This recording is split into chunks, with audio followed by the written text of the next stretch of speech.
جب اپنے دل صاف رکھیں گے تو دل پھر آئینے کی مانند ہوگا، پھر اس آئینے میں دیکھیں گے تو پھر خیر ہی نظر آئے گی۔ تو جب آئینہ ہی دھندلا کر لیا تو پھر کیا دکھائی دے گا؟ اس لیے اپنے دل کو ستھرا کریں، اپنے دل کو پاک کریں، پھر اپنے دل کے آئینے میں تمہیں ہر کوئی اچھا ہی دکھائی دے گا نا۔ کس کو پتھر مارے ناصر کون پر آیا ہے، دل کے شیش محل میں ایک ایک چہرہ اپنا لگتا ہے۔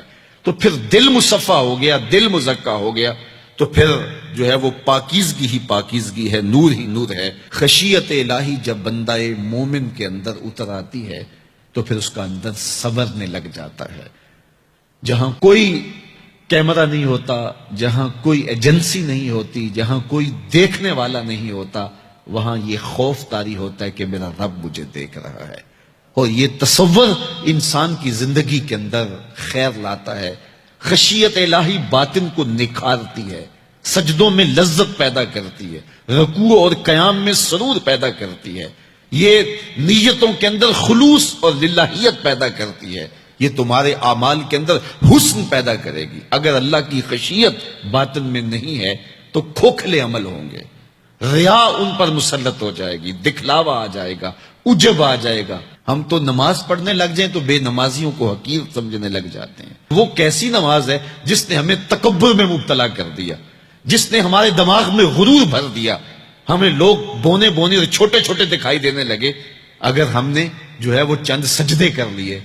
لیکن وہ لوگ جو خشیت الہی کے نور میں پرورش پاتے رہے، وہ ساری زندگیاں عبادت میں گزارنے کے بعد پھر بھی روتے تھے، پتہ نہیں ہماری عبادتیں بھی قبول ہوئی ہے کہ نہیں۔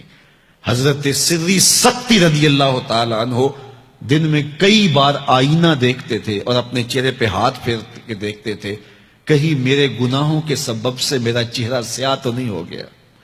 حضرت جنید بغدادی کے سکے ماموں لگتے ہیں، فرماتے ایک دن حضرت سری سکتی نے مجھے نصیحتیں کی، ایک نصیحت کی تو میرے پاؤں تلے سے زمین نکل گئی۔ کہنے لگے بیٹا جب میں مر جاؤں تو مجھے بغداد سے باہر دفن کرنا۔ تو میں نے کہا کہ حضرت لوگ تو بغداد میں دفن ہونے کو ترستے ہیں، تو آپ کہتے ہیں مجھے بغداد سے باہر دفن کرنا؟ تو حضرت سری سکتی رضی اللہ تعالیٰ عنہ فرمانے لگے کہ اے جنید میں ڈرتا ہوں میری بدعمالیوں کی وجہ سے بغداد کی مٹی مجھے قبول کرنے سے انکار نہ کر دے۔ یہ وہ لوگ تھے تتجافا جنوبہم عن المضاجع، جن کی کروٹیں خوف و طمع میں بستروں سے الگ رہتی تھی اور اللہ کو پکارا کرتے تھے، راتوں کی تنہائیوں میں اٹھ اٹھ کے راتوں کو آباد رکھا کرتے تھے۔ حضرت شیخ سعدی نے لکھا ہے کہ مطاف میں ایک شخص کنکروں پہ پیشانی رکھ کے رو رہا ہے اور کیا کہتا ہے، اللہ مجھے معاف کر دے نہیں تو قیامت کے دن نابینا اٹھانا، تیرا کیا تیرے بندوں کا سامنا نہیں کر پاؤں گا۔ اتنے درد سے روتا ہے کہ سینے میں دل ڈولتے ہیں۔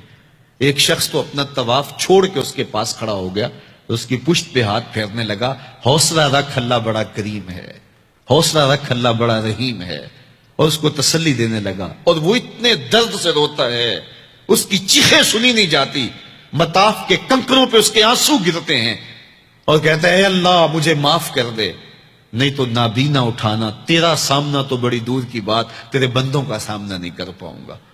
تو اس شخص نے طواف چھوڑ دیا اور اس کو تسلی دینے لگا۔ تھوڑی دیر کے بعد وہ شخص جانے لگا، چہرے پہ اس نے پردہ اڑا ہوا تھا۔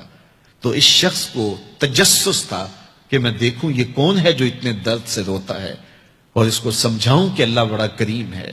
تو وہ اس کے پیچھے چل پڑا، تو جب اس شخص نے نقاب سے پردہ اٹھایا تو اس شخص کی چیخیں نکل گئیں، فائزہ ہوا الشیخ عبد القادر جیلانی۔ تو یہ زاروں کے تار رونے والا شیخ عبد القادر جیلانی تھا۔ آج پیر کہتا ہے کہ میں تمہیں بخشوا دوں گا، ضمانت فراہم کر رہا ہے۔ یہ حضرت غوث اعظم رضی اللہ تعالیٰ عنہ یہ خشیت، یہ عاجزی، یہ نیاز مندی اللہ کے حضور پیش کر رہے ہیں۔ جب تک خشیت کا یہ عالم بندے کو اوپر طاری نہیں ہوتا اتنی دیر تک اس کے عمل اس کے اندر عجز پیدا نہیں کریں گے، عجب پیدا کریں گے، ریاکاری پیدا کریں گے، تصنع پیدا کریں گے، وہ لوگوں کو حقیر سمجھنے لگ جائے گا۔ اور اس کائنات میں اس سے بڑا کیا جرم ہو کہ کوئی کسی کو حقیر سمجھے؟ تو کسی کو حقیر مت سمجھو، اپنے اعمال کا کیا یقین ہے کہ وہ قبول ہوئے ہیں کہ نہیں ہوئے۔